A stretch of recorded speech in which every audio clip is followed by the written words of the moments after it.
গোপাল, নিতাই, তোমাদের দুজনকে একটা জরুরি কথা বলতে এলাম। আমাদের এই মাছের আড়তটা আপাতত কয়েকদিনের জন্য একদম বন্ধ হয়ে যাবে। সে কি কথা হরেন বাবু? হুট করে এই ভর ভরা মরশুমে আড়ত বন্ধ হয়ে গেলে আমাদের কাজ থাকবে না, তখন আমরা দুই ভাই সংসার চালাবো কি করে? আমি তো ইচ্ছে করে বন্ধ করছি না গোপাল। এই আড়তটা তো একদম নদীর কিনারায়। এই বর্ষায় জোয়ারের তরে পাড় ভাঙতে শুরু করেছে। পাড় ভাঙছে বলে কি পুরো আড়তটাই বন্ধ করে দেবেন দাদা? আমাদের তো এই একটা মাত্র কাজের ভরসা, এটা চলে গেলে আমরা বড় বিপদে পড়ব। নদীর পাড় যেভাবে ভাঙছে তাতে আড়তটা যে কোনো সময় জলের টানে ভেঙে পড়তে পারে। তোমরা এখন থেকে অন্য কোথাও নিজেদের জন্য কাজ খুঁজে নাও। আমাদের বরাতে যে এমন অভাব আসবে তা তো ভাবিনি নিতাই। এখন আমরা কি করবো রে ভাই? কিভাবে আমাদের এই পুরো সংসারটা চলবে? আমিও তো কিছু ভেবে পাচ্ছি না দাদা। হাটের বাজারে নতুন কোনো কাজ চট করে পাওয়া কঠিন। আমাদের ঘরে তো জমানো কোনো টাকাও নেই।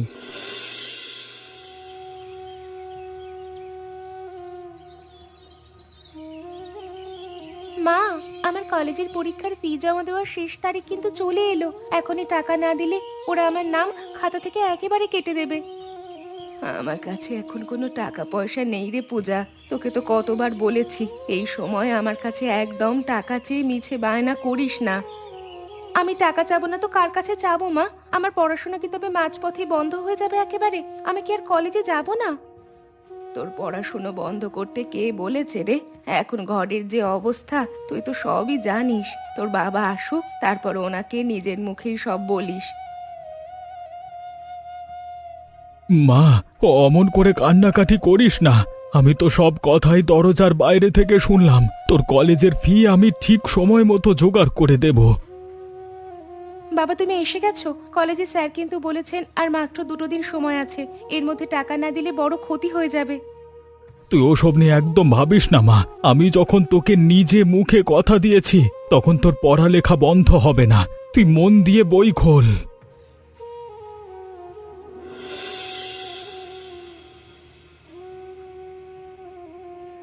সরলা, এখন তোমার শরীরটা কেমন লাগছে?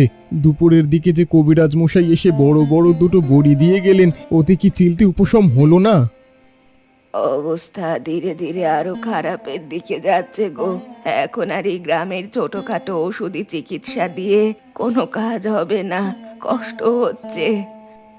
কবিরাজ তো বললেন তোমাকে বড় কোনো শহরের নামকরা হাসপাতালে নিয়ে গিয়ে ভালো করে পরীক্ষা করতে হবে, কিন্তু আমার তো এখন হাত একেবারে খালি।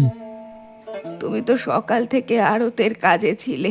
হরেন বাবু কি তোমাদের এই মাসের খাটুনির পাওনা টাকাটা আর চটপট মিটিয়ে দিলেন না? পাওনা টাকা তো দূরের কথা সরলা, আজ থেকে আমাদের আড়তের কাজটাই একেবারে চলে গেল। নদী ভাঙনের জন্য আতরটাই এখন বন্ধ হয়ে গেছে। এই বিপদের দিনে কাজটাও চলে গেল। তাহলে আমার এই বড় চিকিৎসা এখন কিভাবে হবে? ডাক্তার দেখানোর টাকা আমরা কোত্থেকে জোগাড় করব গো? তুমি একদম মনে কষ্ট পেও না সরলা। আমি কাল সকাল থেকেই হাটের দিকে গিয়ে নতুন কাজ খোঁজার চেষ্টা করছি। কাজ পেলেই তোমায় শহরে নিয়ে যাব।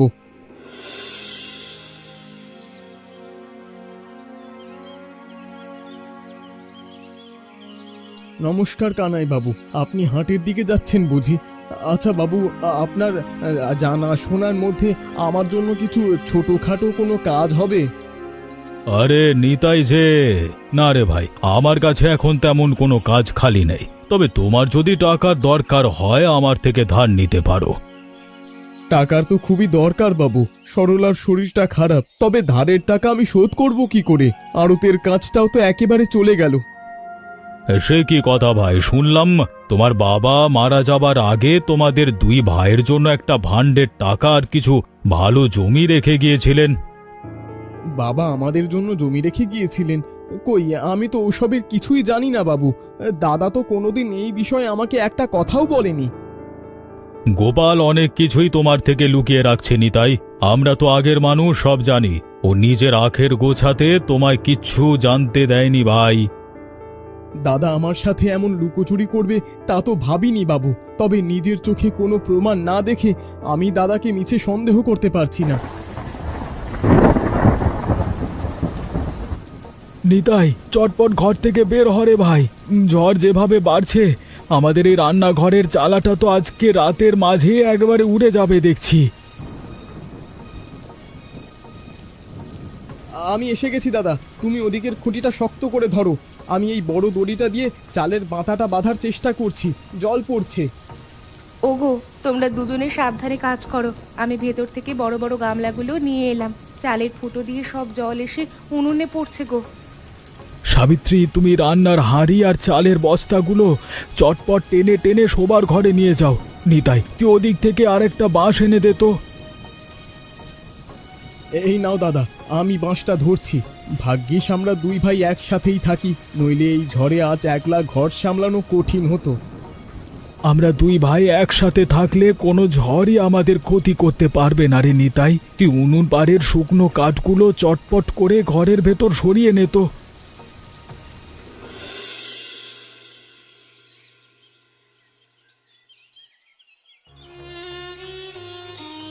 দাদা, একটা জরুরি দরকার ছিল রে। সরলার অবস্থা আজ সকাল থেকে আরো অনেক খারাপ হয়েছে, ওকে চটপট শহরের হাসপাতালে নিয়ে যেতে হবে। সে কি রে, বৌমার শরীর এত খারাপ হলো কি করে? কিন্তু নিতাই, আমার কাছে এখন কোনো টাকা থাকলে তোকে আমি আজকে অবশ্যই দিতাম রে ভাই। তোমার কাছে চিনতে টাকাও হবে না দাদা। ডাক্তারবাবু বলেছেন আজ বিকেলের মধ্যে ওষুধ না কিনলে সরলার বড় ক্ষতি হয়ে যেতে পারে। আমি তোকে কিভাবে বোঝাই রে নিতাই? আজকে পূজার কলেজের ফি জমা দেওয়ার শেষ দিন। টাকা জোগাড় করতে না পেরে ওকেও আমি কলেজে পাঠাতে পারলাম না। তাহলে এখন উপায় কি হবে দাদা? তোমার কাছেও কোনো টাকা নেই, আমারও কাজ চলে গেল। আমরা তো একেবারে চারিদিক থেকে বিপদে পড়ে গেলাম। তুই অমন করে ভেঙে পড়িস না নিতাই। আমি বিকেলের দিকে হাটের মহাজনদের কাছে গিয়ে চিলতে ধারের জন্য হাত পেতে দেখবার চেষ্টা করছি।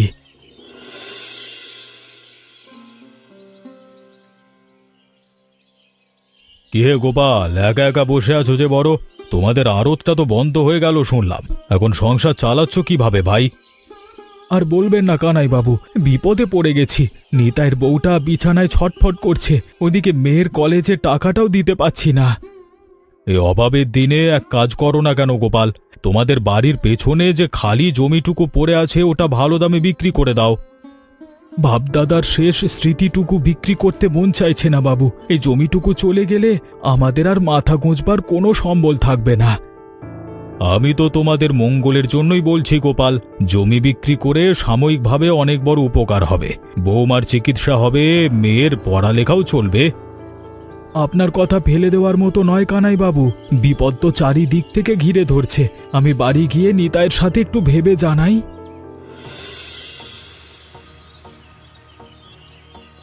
মা, আমি আর কোনোদিনও কলেজে যাব না। আমার পড়াশোনা আমি আজ থেকে একেবারে বন্ধ করে দিচ্ছি। এইভাবে প্রতিদিন কষ্ট পাওয়ার চেয়ে ঘরে বসে থাকা অনেক ভালো। তুই এমন পাগলের মতো কথা বলিস না মা। তোর বাবা তো টাকার জন্য দিনরাত এক করে মানুষের দাঁড়ে দাঁড়ে ঘুরছে। তুই একটু ধৈর্য ধর। কত ধৈর্য ধরবো মা? বান্ধবীরা সবাই ফি জমা দিয়ে দিল, আর আমি টাকার জন্য রোজ স্যারেদের কাছে মাথা নিচু করে দাঁড়িয়ে থাকি। আমার লজ্জা করে। ঘরের এই অভাব তো তুই নিজের চোখেই দেখছিস রে পূজা। আমাদের হাত এখন একেবারে খালি। তোর বাবার মনটা তুই এভাবে কেঁদে আর ভেঙে দিস না মা। আমি তো কোনো বিলাসিতা চাচ্ছি না মা, শুধু পড়াশোনা করতে চাচ্ছি। কপালে যদি বিদ্যা না থাকে তবে এই দুঃখের সংসারে আমার চেয়ে বড় অভাগী আর কেউ নেই। তুই শান্ত হ মা, একটু ভগবানকে ডাক। মানুষের দিন তো সবসময় একরকম যায় না। দেখিস, আমাদের এই অন্ধকার দিনও একদিন ঠিক কেটে যাবে। শান্তি কাকিমা, এই রোদ্দুরের মধ্যে তুমি ডোবার চিলতে জলের মধ্যে একা একা কি করছো গো? বালতির ভেতর ওগুলো কি মাছ নড়াচড়া করছে? এই তো পূজা, ডোবার পাশে দাঁড়িয়ে অনেকগুলো পুঁটি মাছ ধরলাম রে। সেই কত বছর আগে এই মাছের চপ খেয়েছিলাম, আজ বানাতে ইচ্ছে হলো। পুঁটি মাছের চপ? এই ছোট ছোট পুঁটি মাছ দিয়ে আবার চপ বানানো যায় নাকি কাকিমা? আমি তো কোনোদিন এই চপের কথা শুনিনি। লোকজনে কি এটা খায়? অনেকেই এই চপ চেনে না রে পূজা, কিন্তু এটা খেতে খুব সুস্বাদু হয়। পুঁটি মাছের সাথে মশলাপাতি মিশিয়ে ভাজলে চমৎকার লাগে খেতে। আমাদের ঘরে তো পুঁটি মাছের কোনো অভাব নেই কাকিমা, ডোবা নালায় প্রচুর আছে। কিন্তু এই চপ কিভাবে বানাতে হয় আমি তো একটুও জানি না। তুই ওসব নিয়ে একদম চিন্তা করিস না মা। আমি তোকে এই চপের পুরো রেসিপি খুব ভালো করে শিখিয়ে দেব। তুই একদিন আমাদের বাড়িতে চলে আসিস। বাবা, কাকু, তোমরা দুজনে এই অভাবের দিনে আর মিছে মন খারাপ করে বসে থেকো না। আমি তোমাদের জন্য একটা উপায়ের কথা ভাবছি। তুই আবার কি উপায়ের কথা বলছিস রে মা? আমাদের তো আড়তের কাজটাই চলে গেল। এখন মাথা গোঁজবার জমিটুকু বাঁচানোই আমাদের কাছে সবচেয়ে বড় দায়। আমাদের ডোবায় তো প্রচুর পুঁটি মাছ আছে বাবা। আমরা যদি সেই পুঁটি মাছ ধরে বাজারে মচমচে চপ বানিয়ে বিক্রি করি তবে কিন্তু ভালো হতো। পুঁটি মাছের চপ? সব ছোট মাছের চপ বাজারে আবার কে খাবে রে মা? লোকজন এসব কথা শুনলে হাসাহাসি করবে, উল্টে আমাদের আরো অনেক লোকসান হবে। তোমরা একবার আমার কথাটা বিশ্বাস করো কাকু, শান্তি কাকিমা এই চপ ভালো বানাতে পারে। আমি ওনার থেকে রেসিপি একদম নিজের মাথায় গেঁথে নিয়ে আসবো। নিতাই ঠিকই বলেছে রে পূজা। এই চপ আমাদের গায়ের হাটে আদেও কেউ কিনবে বলে তো মনে হয় না। এই বিপদের দিনে ফালতু খরচ করবার মতো পয়সা তো নেই। তোমরা একটাবার অন্তত চেষ্টা করে দেখো না বাবা। আমি তোমার কাছে হাত জোড় করে বলছি, ভালো না হলে আর কোনোদিনও আমি তোমাদের কিচ্ছু বলবো না।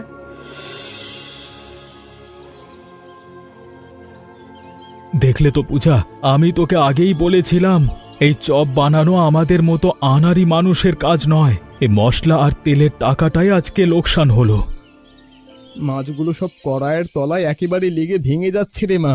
এই ভাঙা চপ হাটের বাজারে নিয়ে গেলে একটা খদ্দেরও আমাদের দোকানে আসবে না। আমার কোথাও একটা ভুল হয়ে গেছে কাকু, কিন্তু আমি এইভাবে একেবারে হাল ছেড়ে দেব না। আমি এই পুঁটি মাছের চপ ভালো করে বানিয়েই ছাড়বো। তুই আর মিছে জেদ করিস না পূজা। আমাদের পকেটের শেষ সম্বলটুকু তো এই চপের পেছনেই চলে গেল। এখন নতুন করে জোগাড় করবার মতো তো কিচ্ছু নেই। তোমরা মন খারাপ করো না বাবা, আমি আজ বিকেলের মধ্যেই এর একটা মোক্ষম ব্যবস্থা করছি। তোমরা শুধু এই মাছের ঝুড়িটা চিলতে আড়ালে তুলে রাখো।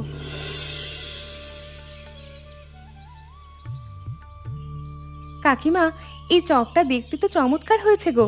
আমি একটা মুখে দিয়ে দেখি। বাহ, এটা খেতে তো সত্যিই মুচমুচে আর সুস্বাদু হয়েছে। হ্যাঁ শান্তি, তুমি একদম ঠিক কথাই বলেছ। পুঁটি মাছের যে এমন স্বাদ হতে পারে তা তো আগে কোনোদিন ভাবিনি। এই চপ হাটে নিয়ে গেলে ভালোই হবে। আমি তো তোদের আগেই বলেছিলাম রে সাবিত্রী, এই চপের ওপরে মশলাটা সাবধানে ছড়িয়ে দিলে খদ্দেররা এর গন্ধেই দোকানের দিকে ছুটে আসবে। মা, তুমি চটপট এই চপগুলো বড় থালায় তুলে রাখো দেখি। বাবা আর কাকু হাট থেকে ফিরলেই ওনাদের আগে এই গরম গরম চপ একটা খাইয়ে দেখতে হবে। তোর বাবা তো হাটের মোড়ে কাজের খোঁজে গেছে রে পূজা। তুই চপগুলো কাপড়ে ঢেকে রাখ, ওনারা এলেই আমরা সবাই মিলে একসাথে খেতে বসবো।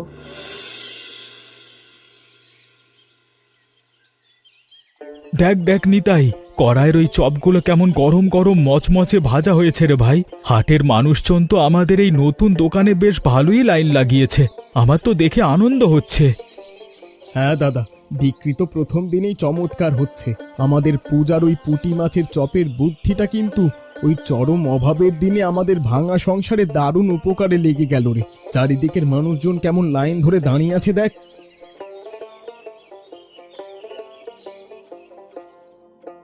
কি হে গোপাল, নিতাই, তোমরা এখানে দুই ভাই একসাথে বসে এই ছোট পুঁটি মাছের কি সব ছাইপাশ ভাজা পোড়া বিক্রি করছো? তা কেমন ব্যবসা হচ্ছে তোমাদের? ভালো লাভপতি হচ্ছে তো নাকি নাকি শুধুই খাটুনি? আর বলবেন না কানাই বাবু, ওপরওয়ালার অশেষ দয়ায় আমাদের ঘরের এতদিনের অভাব আশা করি এবার এক নিমেষে মিটে যাবে। এই পুঁটি মাছের চপ হাটের বাজারে বেশ ভালোই বিক্রি হচ্ছে, সবাই প্রশংসা করছে। তা তো চোখের সামনে দেখতে পাচ্ছি ভাই। তবে বাবু, এই সামান্য পুঁটি মাছের ছোটখাটো চপ বিক্রি করে প্রতিদিন আর ক টাকাই বা লাভ হবে? তার চেয়ে পেছনে জমিটা আমার কাছে বিক্রি করলেই বেশি ভালো করতে। না কানাই বাবু, আমাদের আর সেই বাপ দাদার শেষ জমিটুকু বিক্রি করার কোনো দরকার হবে না। আমরা দুই ভাই মিলে দিনরাত খেটে এই চপ বিক্রি করেই আমাদের ঘরের সমস্ত অভাব দূর করে ফেলবো। আপনি নিজের চোখে দেখেন। পূজামা, আজকে হাটের এই পথে এত মানুষজন চারিদিকে ঘুরছে, অথচ আমাদের এই চপের দোকানের সামনে একটা খদ্দেরও কেন এসে দাঁড়াচ্ছে না? সকাল থেকে মন খারাপ লাগছে, বিক্রি বাটা একদম বন্ধ। আমিও তো সকাল থেকে ওটাই এক মনে ভাবছি বাবা। কাল তো হাটের মানুষজন এই পুঁটি মাছের চপ নেওয়ার জন্য লাইন দিয়েছিল, আজ সবাই দূর থেকে আমাদের দোকান দেখে মুখ ঘুরিয়ে চলে যাচ্ছে কেন, কিছুই তো বুঝছি না। গোপাল, পূজা, তোমরা এখানে এমন শুকনো মুখ চুন করে বসে আছো কেন? আমি তোমাদের এই চপের ব্যবসা নিয়ে গ্রামের ভেতর থেকে একটা খারাপ আর নোংরা খবরের কথা শুনতে পেয়ে ছুটে চলে এলাম। কি হয়েছে বৌদি, একটু পরিষ্কার করে বলুন তো। চারিদিকের এই লোকজন আমাদের দেখে অমন ফিসফিস করে কি সব বলাবলি করছে। আমাদের ওই দোকানে কেউ একটা চপও কিনতে আসছে না কেন? নতুন কোনো সমস্যা হলো? ওই শয়তান আর কুটিল কানাই বাবু পুরো গ্রামের মানুষের কাছে রটিয়ে দিয়েছে যে তোমরা নাকি বাসি আর পচা পুঁটি মাছ দিয়ে এই চপগুলো বানাচ্ছ, তাই তোমাদের চপ খেলে নাকি লোকজনের বড় অসুখ বিসুখ হবে। এই মিথ্যে কথাটা কানাইবাবু গ্রামের সবার কাছে এমন ভাবে রটিয়ে দিল কাকিমা। আমরা এত কষ্ট করে ডোবা থেকে টাটকা মাছ ধরে এনে চপ বানালাম, আমাদের এই ব্যবসাটাও এক নিমেষে শেষ করে দিল।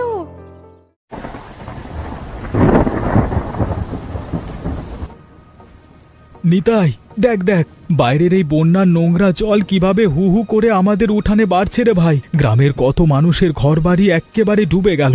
সবাই ওই দূরের আশ্রয় কেন্দ্রে গিয়ে কষ্ট করে আশ্রয় নিয়েছে রে।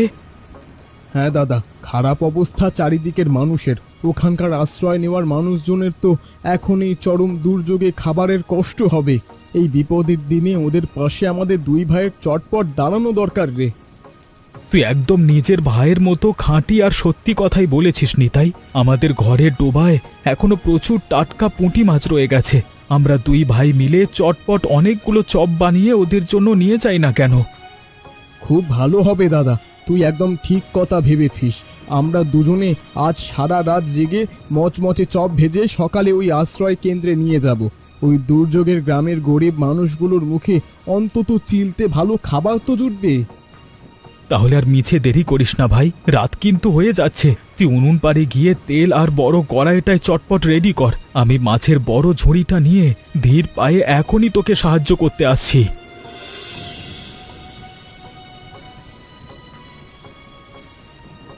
তোমরা সবাই একটু এদিকে এসো। এই বিপদের দিনে গোপাল আর নিতাইয়ের হাতের গরম গরম পুঁটি মাছের চপগুলো খেয়ে নাও। দেখো, তোমরা অন্যের মিথ্যে কুৎসায় কান দিয়ে দুটো সোনার টুকরো ভাইকে কতখানি খারাপ ভেবেছিলে।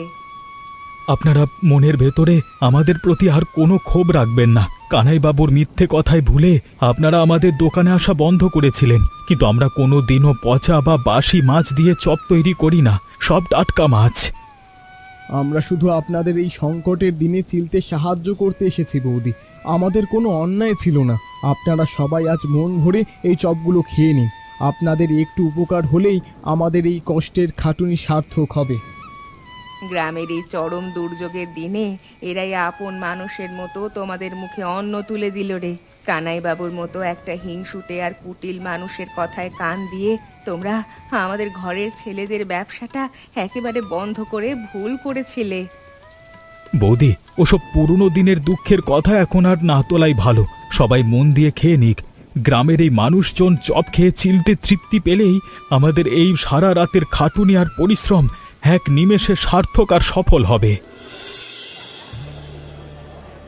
নিতাই, আজকে বাজারে আমাদের এই পুঁটি মাছের চপের বিক্রি কিন্তু আগের চেয়েও ভালো হচ্ছে ভাই। আমাদের সব মানুষ এখন নিজেদের ভুল বুঝতে পেরে আমাদের এই সততার আসল মূল্যটা ভালো করে বুঝতে পেরেছে। হ্যাঁ দাদা, মানুষ অবশেষে তাদের ভুলটা ধরতে পেরেছে। তবে আমার নিজের মনের ভেতর একটা বড় অপরাধবোধ কাজ করছে। তোমার একটা সত্যি কথা আজ না লুকিয়ে নিজের মুখেই পরিষ্কার করে বলি রে দাদা। কিসের অপরাধবোধের কথা বলছিস নিতাই? তুই হলি আমার নিজের ছোট ভাই। তুই আমার কাছে কোনো কথা মনে না লুকিয়ে একদম পরিষ্কার করে বল, তোর মনের ভেতরে এমন কি নতুন কষ্টের কথা লুকিয়ে রেখেছিস শুনি ভাই। ওই চালাক কানাইবাবু আমার মনের ভেতর তোমার নামে বিষ ঢোকানোর চেষ্টা করেছিল দাদা। বলেছিল তুমি নাকি বাপ দাদার সম্পত্তির বড় ফান্ডের টাকা আর শেষ জমিটুকু আমার থেকে লুকিয়ে নিজের নামে একেবারে কুক্ষিগত করে রেখেছ। ওই শয়তান লোকটা আসলে আমাদের দুই ভাইয়ের আজীবনের মিল ভাঙবার একটা নোংরা ফন্দি এঁটেছিল ভাই। আমাদের এই একতার ভালোবাসা দেখে ওনার মনের ভেতরে হিংসে হতো। তুই তো ওনার চতুর স্বভাব সব জানিস। আমি ভুল করে ওনার কথা বিশ্বাস করতে গিয়েছিলাম দাদা। কিন্তু আর কখনো এমনটা হবে না। এবার থেকে আমরা দুই ভাই মিলে একই সাথে এই চপের ব্যবসা করব আর নিজেদের পুরো সংসারের সমস্ত দায় দায়িত্ব সমানভাবে একসাথে মিলেমিশে পালন করব।